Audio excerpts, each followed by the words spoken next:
உலகமெங்கும் வாழ்ந்து கொண்டிருக்கின்ற சகோதர சகோதரிகளுக்கு அன்பார்ந்த வணக்கங்கள் மற்றும் வாழ்த்துக்கள். இன்றைக்கு நம்ம பார்க்கக்கூடிய ஒரு அற்புதமான ஒரு காணொளி என்னவென்றால் 2024 வருடத்திற்குரிய மாசி மாதத்துக்குரிய பலன்களைத்தான்.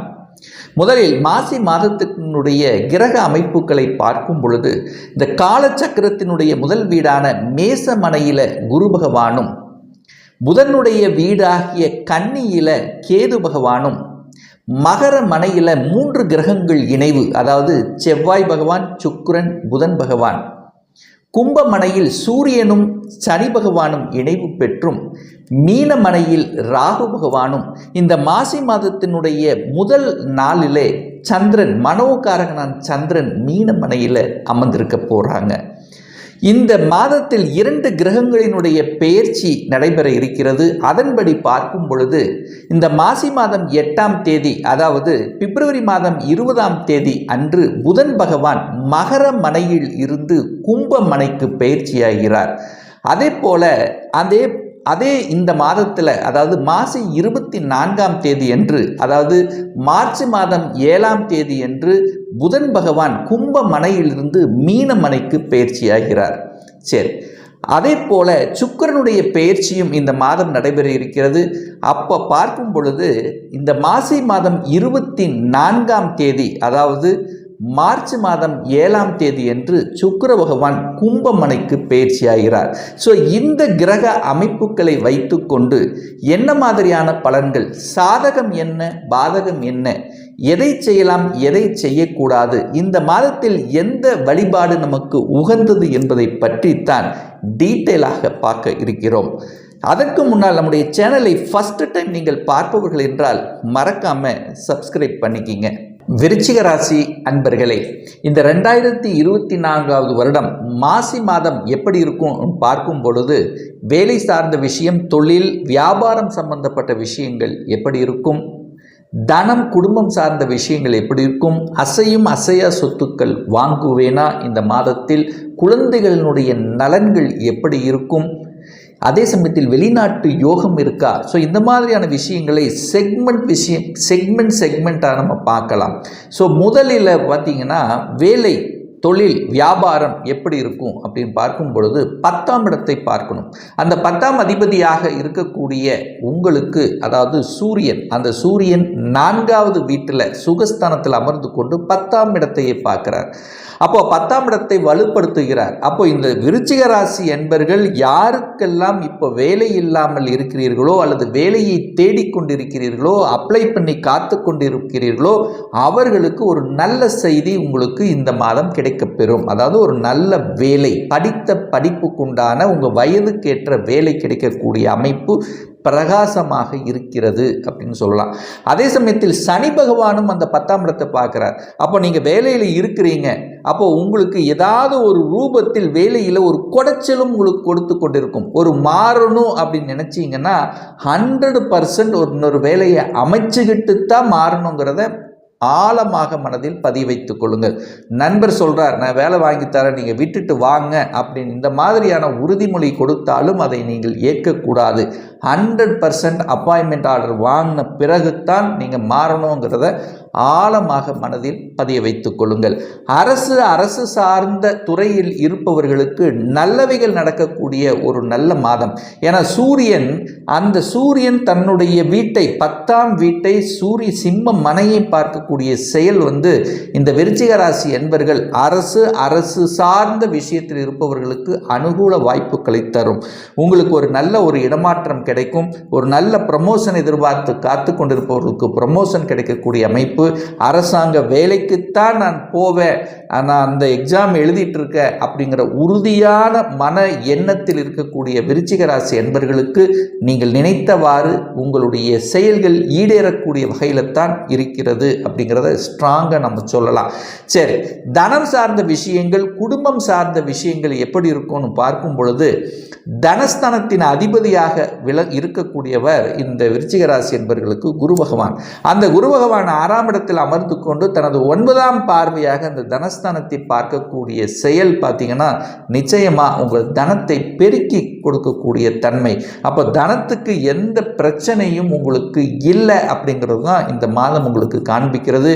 அப்போ உங்களுடைய வாக்கு பலிதமாகக்கூடிய தன்மை. இதுவரைக்கும் உங்கள் பேச்சை கேட்காதவர்கள் இப்போ உங்கள் பேச்சை கேட்கக்கூடிய அமைப்புகள், வாக்கினால் நடக்கக்கூடிய அனைத்து விதமான தொழில்கள் மூலமாக நல்லவைகள் நடக்கக்கூடிய தன்மை. அதாவது தன்னுடைய பேச்சு, தன்னுடைய அறிவின் மூலமாக செயல்படக்கூடிய அனைத்து விதமான தொழில்கள் மூலமாக கணிசமான லாபத்தை தரக்கூடிய சந்தர்ப்பங்கள் இந்த மாதம் நிச்சயமாக உருவாக்கும்.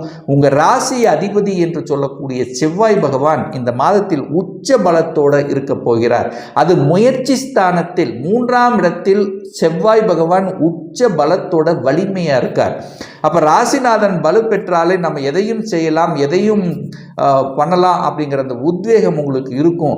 ஆனால் அந்த ராசிநாதன் 6ஆம் இடத்தை பார்க்கிறார். அப்போ கடன், நோய், எதிர்ப்பு, பகை இந்த மாதிரியான விஷயத்துக்கு நீங்கள் செல்லக்கூடாது அப்படிங்கிறதை ஆழமாக மனதில் பதிவைத்துக் கொள்ளுங்கள். அப்போ யாருக்காவது ஒரு ஜாமீன் கையெழுத்து போடணும், அதாவது யாருக்காவது பணத்தை கொடுத்து ஜாமீன் கையெழுத்து இந்த மாதிரி எல்லாம் போட்டிங்கன்னா அந்த கடனை நீங்கள் கட்ட வேண்டிய அந்த விஷயத்துக்கு நீங்கள் தள்ளப்படுவீர்கள். ஸோ அந்த விஷயத்தில், ஜாமீன் சம்பந்தப்பட்ட விஷயத்தில் ரொம்ப ரொம்ப கவனம், எச்சரிக்கையுடன் இருக்கணும் அப்படிங்கிறதையும் மனதில் பதிவைத்துக் கொள்ளுங்கள். என 6ஆம் இடம் அதிபதியான செவ்வாய் 8ஆம் அதிபதி என்று சொல்லக்கூடிய புதனுடன் சேர்ந்து உட்கார்ந்துருக்கு. அப்போ நீங்கள் எந்த ஒரு விஷயமாக இருந்தாலும், ஒரு வீடு வாங்குறீங்க, ஒரு நிலம் வாங்குறீங்க, ஒரு டாக்குமெண்ட், ஸோ இந்த டாக்குமெண்ட் விஷயத்தில் ரொம்ப ரொம்ப கவனமாக இருக்கணும். வீடு வாங்கினா டாக்குமெண்ட் பர்ஃபெக்டாக இருக்கான்னு பாருங்கள். இடத்த வாங்கினீங்களா, எல்லாம் மற்ற விஷயங்கள் சரியாக இருக்கான்னு பார்க்கணும். இல்லைன்னா ஏதாவது ஒரு வில்லங்கம் இருக்கக்கூடிய இடத்தை காமிச்சு அதில் சிக்கலை ஏற்படுத்தி விடும் என்பதையும் ஞாபகத்தில் வைத்து கொள்ளுங்கள். 5ஆம் இடத்தில் ராகு அமர்ந்திருக்காரே, அப்போ குழந்தைகளினுடைய நலனில் ஏதாவது ஒரு பிரச்சனை ஏற்படுத்தி விடுமா அப்படிங்கிற ஐயப்பாடு உங்கள் மனதில் இருக்கும். அப்படி கிடையாது. ராகு, குருவினுடைய வீட்டில் இருக்கக்கூடிய ராகு பெரிய கெடுதல்கள் உங்களுக்கு ஒன்றும் கொடுக்க போவதில்லை. என்ன, வெளிநாட்டு அந்த படிக்கக்கூடிய குழந்தைகள் வெளியில் போய் தங்கி படிக்கக்கூடிய அமைப்புகள், ஹாஸ்டல் தங்கி படிக்கக்கூடிய அமைப்புகள், அல்லது வெளிநாட்டில் போய் படிக்கணுங்கிற எண்ணம் இருப்பவர்களுக்கு வெளிநாடு அல்லது வெளி மாநிலம், அதர் டிஸ்ட்ரிக்ட், ஸோ இந்த மாதிரியான வெளியே அனுப்பி படிக்கக்கூடிய சந்தர்ப்பங்களை உங்களுக்கு உருவாக்கும். இப்போ படிச்சுட்டு நான் வெளிநாட்டில் தான் வேலை பார்க்கணும் அப்படிங்கிற உறுதிப்பாட்டுடன் இருக்கக்கூடிய இந்த விருச்சிக ராசி என்பர்கள் வெளிநாட்டு வேலை அமையக்கூடிய சந்தர்ப்ப சூழ்நிலைகளை நிச்சயமாக உங்களுக்கு உருவாக்கும். 6ஆம் இடத்தில் குரு பகவான் உட்கார்ந்திருக்கார். கடன்கள் கிடைக்கும், சுப கடன் கிடைக்கக்கூடிய அமைப்பு. ஒரு வீடு வாங்குறது, வண்டி வாகனம் வாங்குறது, இது கடன் கிடைக்குமான நிச்சயம் கிடைக்கக்கூடிய சந்தர்ப்பங்களை உருவாக்கும்.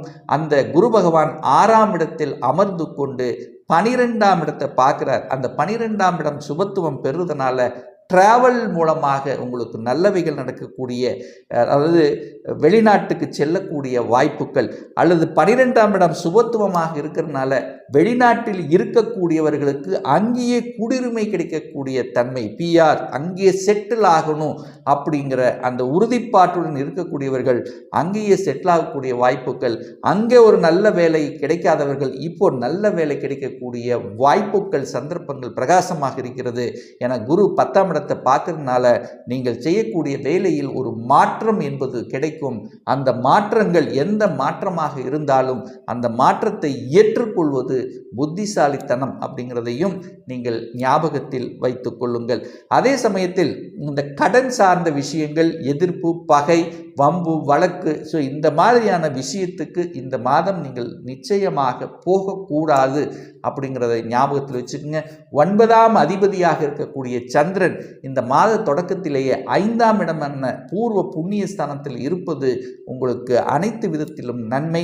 பூர்வீகத்தின் மூலமாக நல்லவைகள் நடக்கக்கூடிய தன்மை, அப்பாவின் மூலமாக நல்லவைகள் நடக்கக்கூடிய தன்மை, சொத்து பிரச்சனை, பாக பிரச்சனை, இல்லை அப்பாவுடைய தொழிலை எடுத்து நடத்தி வரணும் அப்படிங்கிற எண்ணங்கள், அப்பாவுடைய தொழிலில் நடத்தி வருகின்றவர்களுக்கு கூடுதல் லாபம் கிடைக்கக்கூடிய தன்மைகள் இந்த மாதம் உங்களுக்கு சிறப்பாக இருக்கிறது அப்படிங்கிறத ஸ்ட்ராங்காக சொல்லலாம். அதே சமயத்தில் சொல்லிக் கொடுத்தல், போதனைகளை செய்வது, சட்டம் சம்பந்தப்பட்ட துறையில் இருப்பவர்கள்,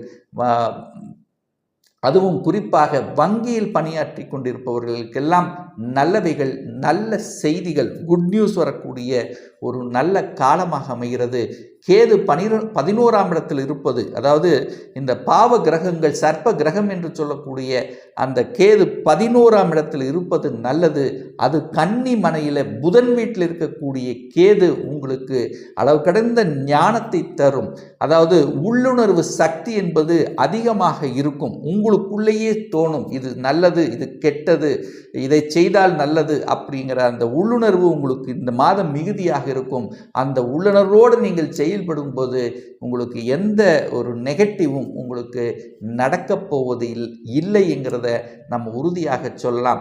அதே சமயத்தில் இந்த விருச்சிக ராசி அன்பர்களுக்கு ஒரு நல்ல தெய்வ வழிபாடு இந்த மாதம் அப்படின்னு எடுத்துக்கொண்டால், உங்கள் ராசிநாதன் உச்ச பலத்துடன் வலிமையாக இருக்கின்ற காரணத்தால் ஒவ்வொரு செவ்வாய்க்கிழமை என்று, அதாவது உங்கள் ஊருக்கு பக்கத்தில் இருக்கின்ற ஒரு முருகர் கோயிலை சென்று வழிபடும் போது நிச்சயமாக நீங்கள் மனதில் நினைத்த அனைத்து காரியங்கள் ஈடேறும்ங்கிறதுல எந்தவித மாற்று கருத்தும் கிடையாது.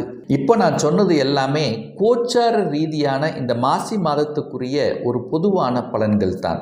இந்த ராசி நட்சத்திரத்தில் பார்த்தீங்கன்னா பல கோடிக்கணக்கான பேர் இருப்பாங்க. எல்லாருக்கும் ஒரே மாதிரியான பலன்னா நிச்சயமாக இல்லை. ஏன்னா ஒவ்வொருத்தரும் டிஃபரெண்ட். ஒவ்வொருவருடைய ஜாதக அமைப்புகளும் தசாபுத்திகளும் வேறுபடும். இந்த கோச்சார பலனை, அதாவது இந்த மாத பலன்களை தொடர்ச்சியாக ஒரு 3 மாதம் பாருங்கள்.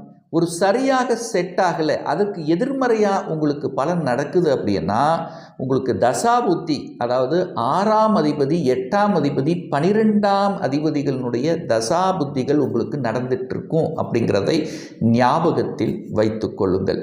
ஒரு சுய ஜாதகம் பார்க்கணும், அதாவது ஒரு துல்லியமான பலன் வேணும் அப்படின்னா உங்களுடைய சொந்த ஜாதகம், சுய ஜாதகத்தில் கிரகங்கள் எப்படி இருக்குது, என்ன மாதிரியான ஆதிபத்தியம், எந்த டிகிரியில் இருக்குது, இப்போ என்ன தசா புத்தி அந்தரம் சூட்சம் நடக்கிறது என்பதை பார்த்து நீங்கள் கேட்கக்கூடிய எந்த கேள்வியாக இருந்தாலும், அதாவது இந்த 2024 நான் ஒரு சொந்த தொழில் செய்யணும்னு ஆசைப்படுறேன், அதற்கான விதி கொடுப்பினை நம்முடைய ஜாதகத்தில் இருக்கா, அப்படி இருந்தால் எப்போ நம்ம சொந்த தொழிலை ஆரம்பிக்கலாம், திருமணம் தள்ளி போய்கொண்டே இருக்குது, எப்போ தான் எனக்கு திருமணம் நடக்கும், எப்போ நான் வீடு கட்டுவேன், எப்போ தான் குழந்தை பாக்கியம் எனக்கு கிடைக்கும், நான் ஒரு தொழில் இருக்க அல்லது ஒரு வேலையில் இருக்க எப்போ மாறலாம், எப்போ நமக்கு ப்ரமோஷன் கிடைக்கும், இது போன்ற கேள்விகளுக்கு துல்லியமான பதிலை நம்மால் கூற முடியும்.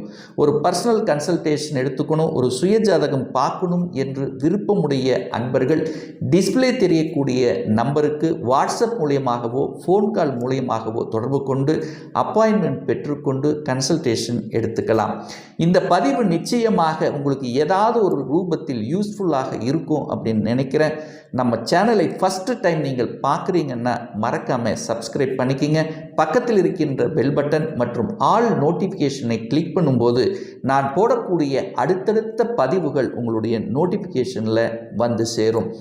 மீண்டும் ஒரு நல்ல பதிவில் உங்களை சந்திக்கும் வரை உங்களிடமிருந்து விடைபெறுவது உங்கள் அஸ்ட்ராலஜர் டாக்டர் சதீஷ்.